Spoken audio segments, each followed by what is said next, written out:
them away from the flame, you know, let it cool, and then before I put it into the insulating material, I want to flame anneal it. And I want to do that with every bead that I make.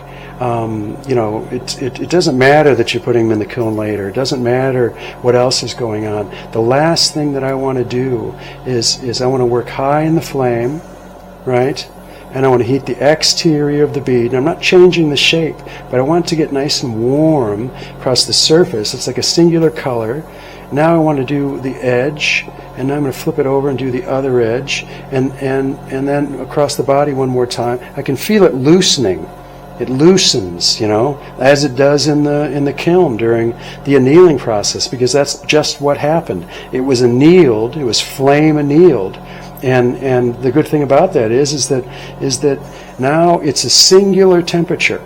Okay, so I take that and I put it into my insulating material and leave it in there for an hour or more, and that thing, when it cools at an equal rate throughout the whole bead. If one half of it is hot and the other half is less hot or more hot, then they're going to cool at different rates and potentially separate, or they'll try to separate, and that creates stress.